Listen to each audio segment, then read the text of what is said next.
বলেছিলাম, amount of substance বলেছিলাম, এতগুলো তোমাদের ফান্ডামেন্টাল ফিজিক্যাল কোয়ান্টিটি বলে দিয়েছি। তাহলে এটা কি, এটা কি জিনিস, এই থিটাটা কি জিনিস? এই থিটার কথা তো বলিনি আমি তোমাদেরকে। থিটাটা কি ইউনিট? থিটা কি কোনো ডিরাইভড ইউনিট? না। থিটা যে কিছুর ওপর নির্ভরশীল সেটা কি বলে দেওয়া আছে এখানে? এখানে কিন্তু বলে দেওয়া নেই যে থিটাটা কোনো কিছুর ওপর নির্ভরশীল, বলা নেই কিন্তু। তাহলে থিটাটা কিসের ইউনিট বা থিটাটা কি ইউনিট? থিটা কি আমার ফান্ডামেন্টাল ফিজিক্যাল কোয়ান্টিটির ভেতরে পড়ছে? তাহলে তো ওই 7টা যেটা আমি নাম বলে দিয়েছিলাম সেটার মধ্যেই এটা থাকতো, সেটা তো নয়।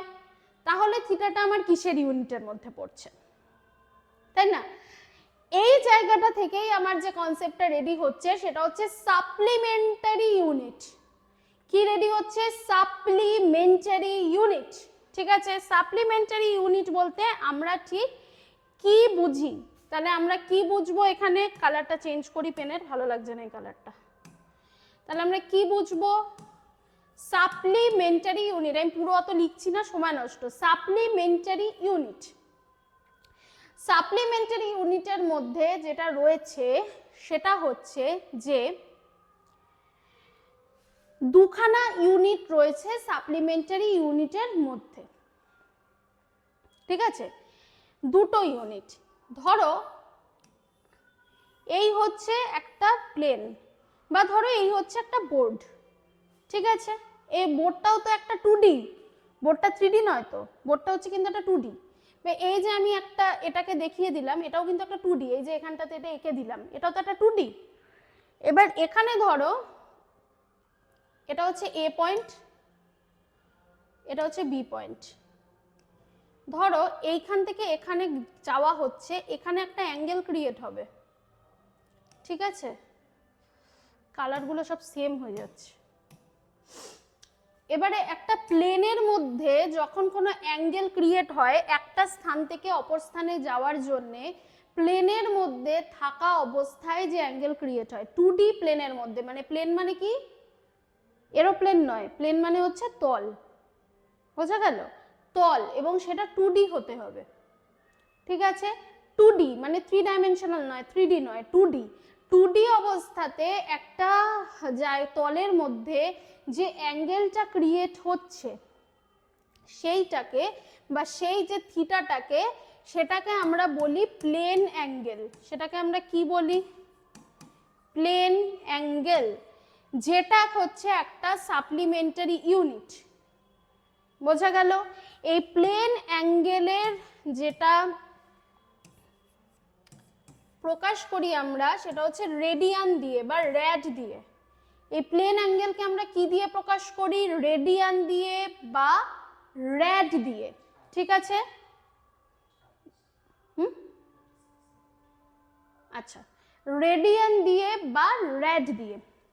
এইবারে এই রেডিয়ান বা র্যাডের মধ্যে কি আছে? এই রেডিয়ান বা র্যাড মানে বিষয়টা কি, বা এই রেডিয়ান বা র্যাডের ব্যাপারটা কি?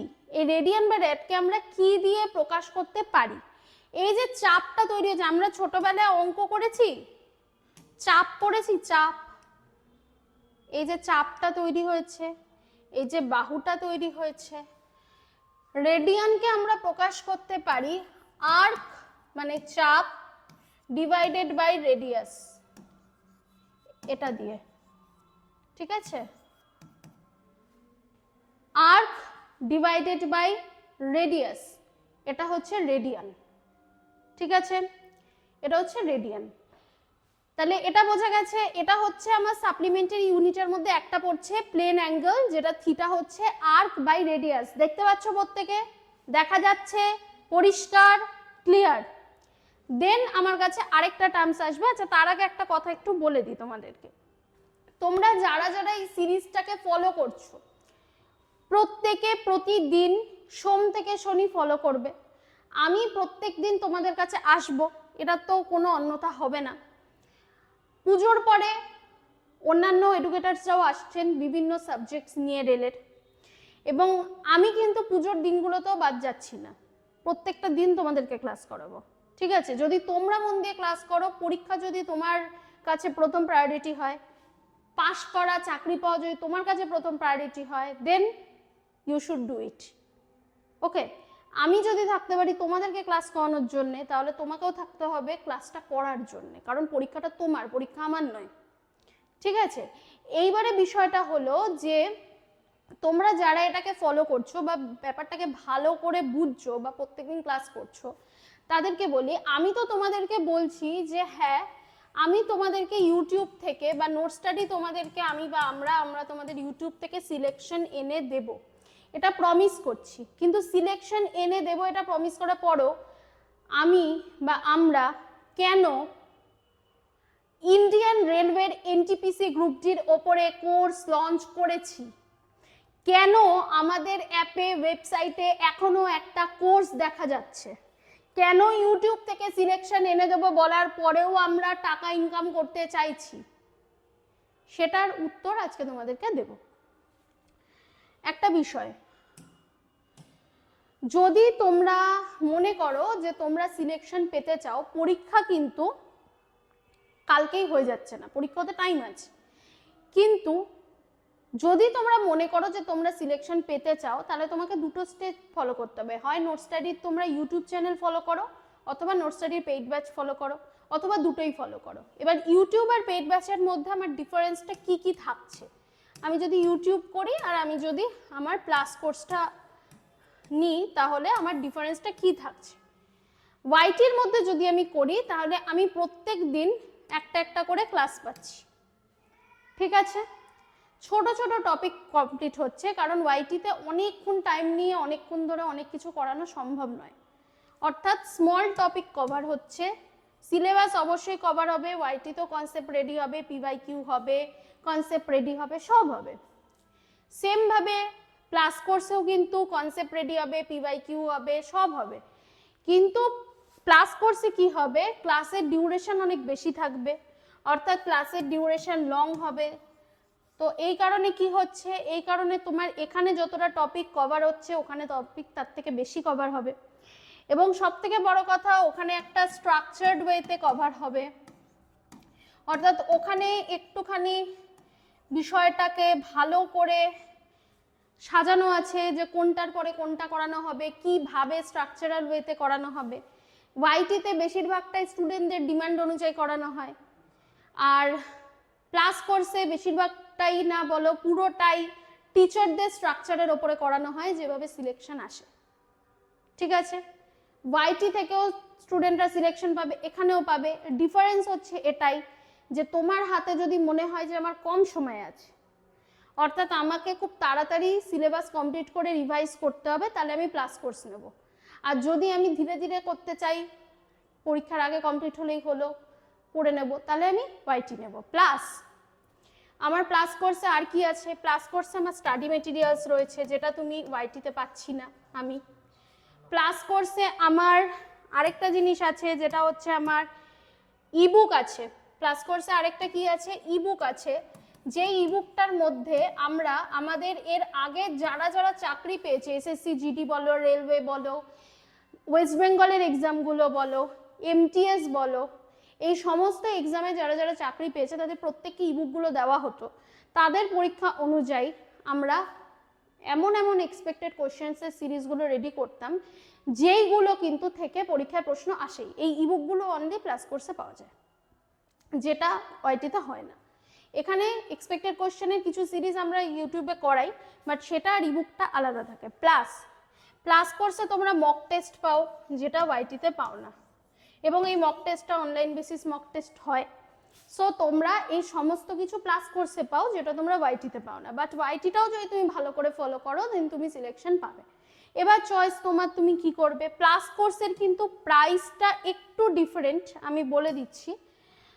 প্লাস কোর্সের যে প্রাইসটা তোমাদের আছে, এটা হচ্ছে 1999, 1999। ঘাবড়িও না, এখন প্রাইসটা হচ্ছে আছে কিছুদিনের জন্য 599-এ, ঠিক আছে। এই 599 যে প্রাইসটা এখন রয়েছে তোমাদের, সেই প্রাইসে তোমরা এখন দেখতে পাওয়া যাচ্ছে এই জায়গাটা, সেই প্রাইসে তোমরা এখন 12 মাস পুরো ভ্যালিডিটি পাবে, ঠিক আছে, 12M মানে 12 মাস, মানে 1 বছর কোনো মান্থলি ফিস লাগছে না, আমাদের অ্যাপে পড়তে পারছো। যারা মনে করছো যে নোট স্টাডিতে এসে অফলাইন পড়বে, অর্থাৎ সামনাসামনি পড়বে, ভালো করে জিনিসটাকে আরও বেটারভাবে ফিজিক্যালি পড়তে চাইছো, টিচারদের সামনে বসে টিচারদের থেকে বুঝে পড়তে চাইছো, তাদেরকে বলবো বারাসাতে চলে আসতে হবে।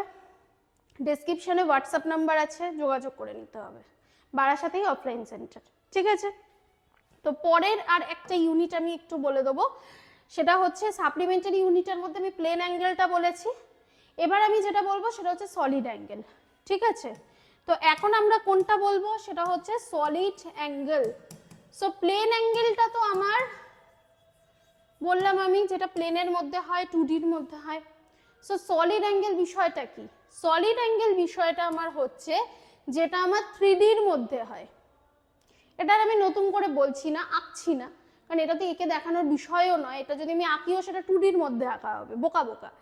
তো এখানে সলিড অ্যাঙ্গেল মানে হচ্ছে যেটা 3Dর মধ্যে, মানে 3 ডাইমেনশনাল,